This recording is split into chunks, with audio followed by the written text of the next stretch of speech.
Hi, welcome to another episode of Hacking with Cmajor. It's nice to be back. I spent a few weeks doing Valentine videos, my free compressor. You can find a link for it down in the show description.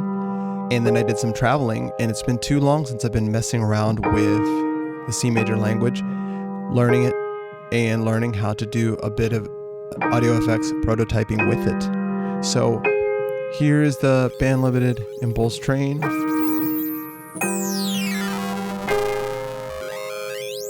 The BLIT downsampler that I built. I haven't done very much since the last video, but I wanted to do something a little bit different. I wanted to try another algorithm. So when I first started the downsampler in Cmajor, I based it on an implementation shown by Signal Smith on this KVR thread, where somebody asked, how do I make a lo-fi effect? A lo-fi downsampler, basically.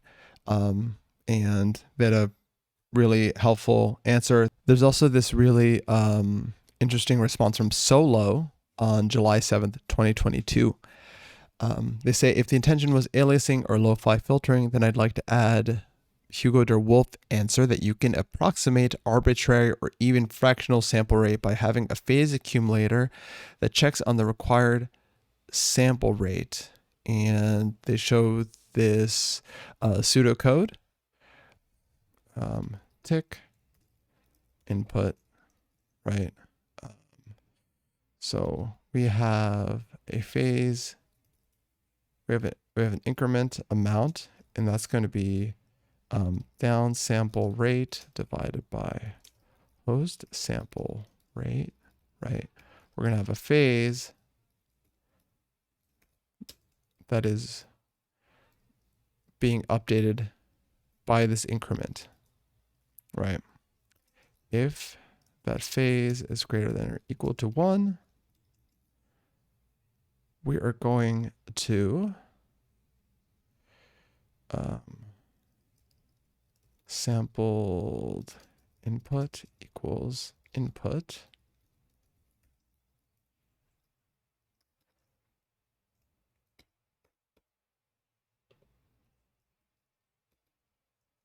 sampled input equals input phase minus equals, we do the wrapping, right? Cool. And then return sampled input. So maybe now that I have the code in front of me, this is written in a way that I like a little bit better. Maybe this is a little bit easier to explain, right? So we have this this system with the increment and the phase that basically says, so for a given at a given rate,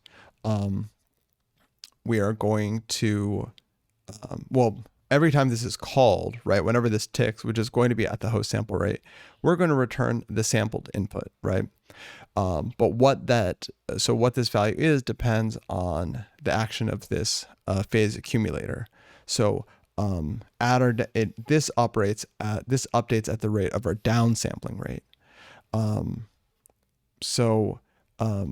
Every tick, we accumulate the phase, and once we wrap around, we grab a new sample, and that is the one that we output. This is called a sample and hold algorithm. And this could be explained alternatively just with, some arrays.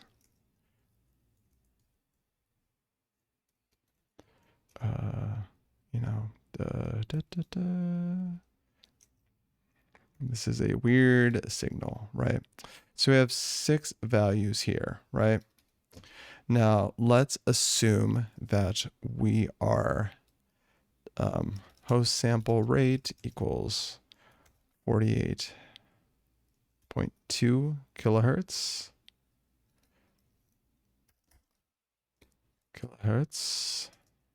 Right?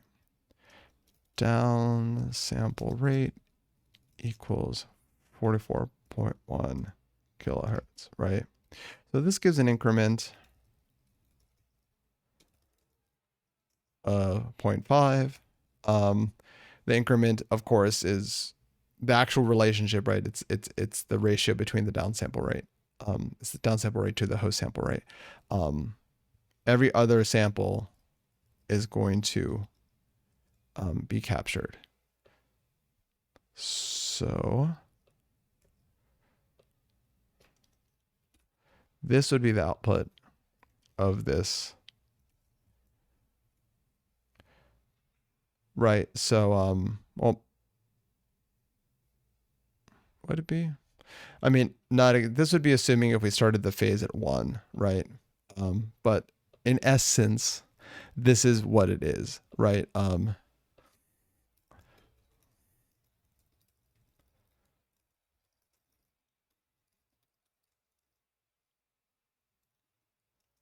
And that's just an assumption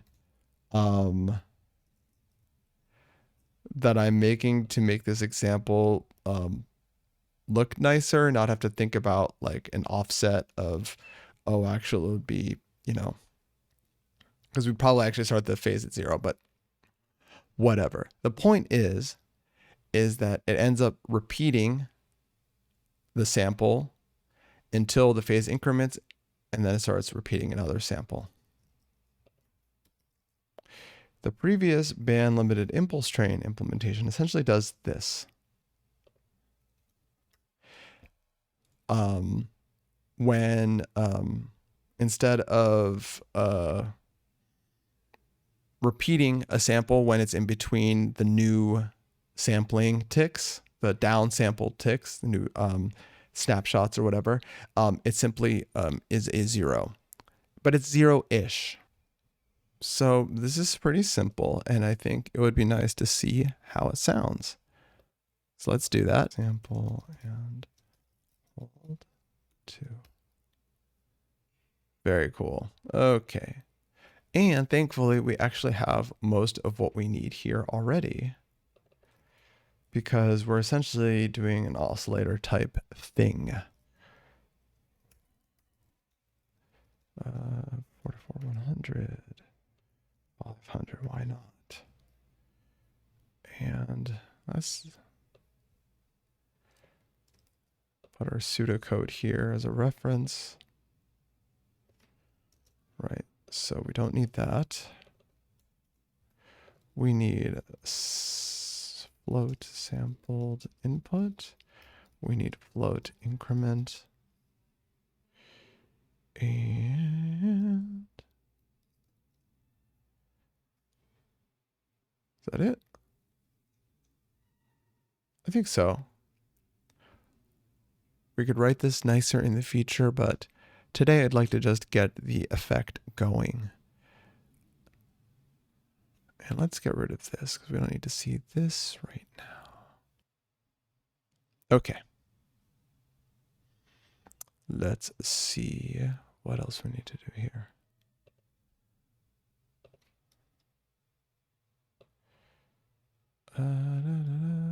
We don't need any of this. Increment equals frequency divided by processor dot frequency. I know that we have to cast this, downcast this explicitly. Phase plus equals increment. And if phase is greater than or equal to 1, we are going to, oh yeah, sampled input equals in input stream float in. Phase minus equals 1. Out sampled input.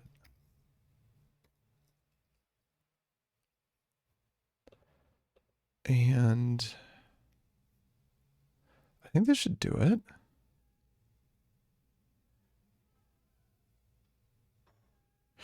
Well, let's see if it builds. Now I'm going to start this real quiet on your end. Let's see. Okay. Does this work? Oh, hey.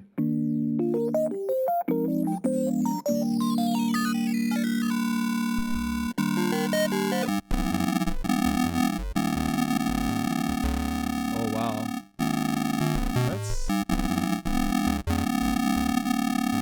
That's cool. Let's see what the, oh, that was,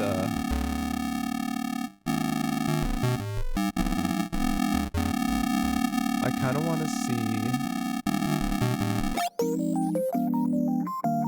so the minimum is 100 on the BLIT. So I kind of want to see.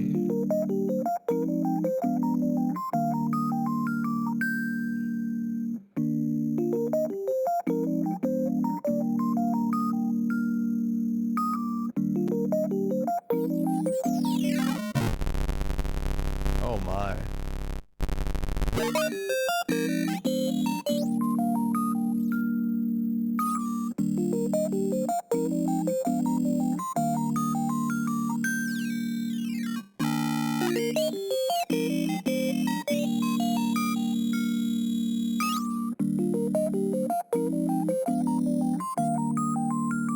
Cool.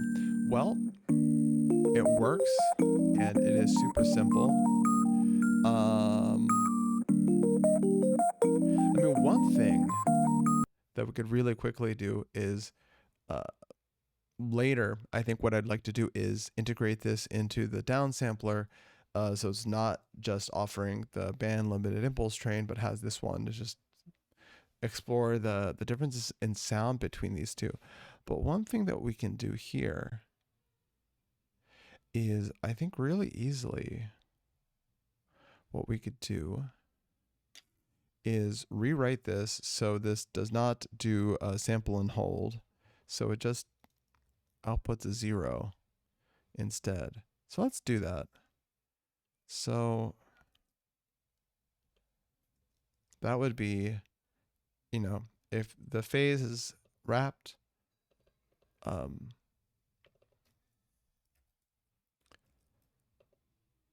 just output the input sample. Otherwise, output 0.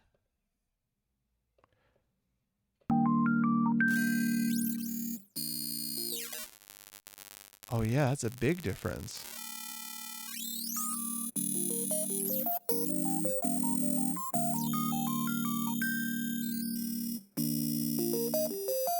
So let's just...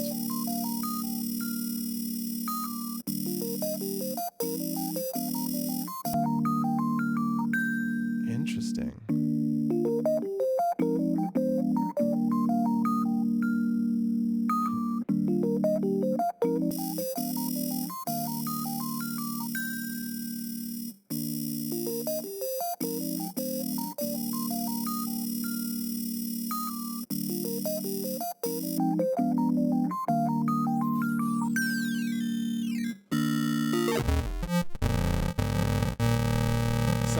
That sounds really fun. I know that's super loud. It's interesting because it actually just obliterates the melody. It's doing something completely different.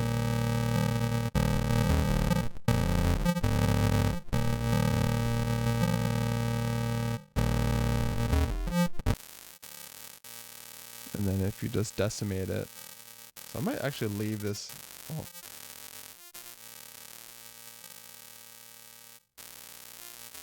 So this should get split out.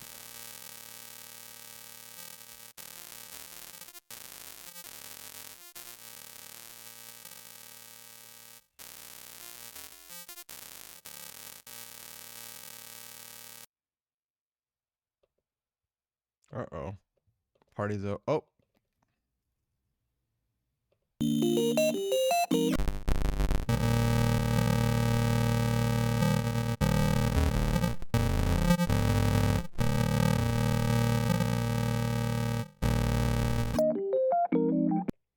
Well, cool. I think I'm gonna cap it off there.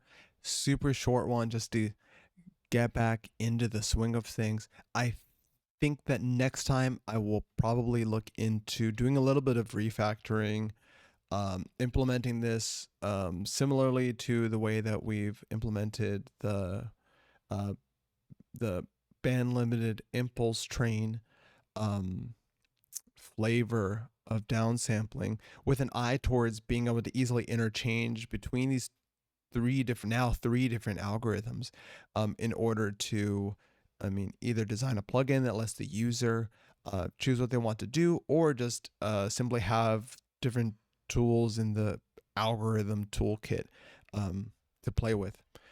So yeah, thank you for joining, and I'll remind you again, check out Valentine in the show description. Say hi on Twitter or on the Tote Bag Labs Discord, and thanks for watching.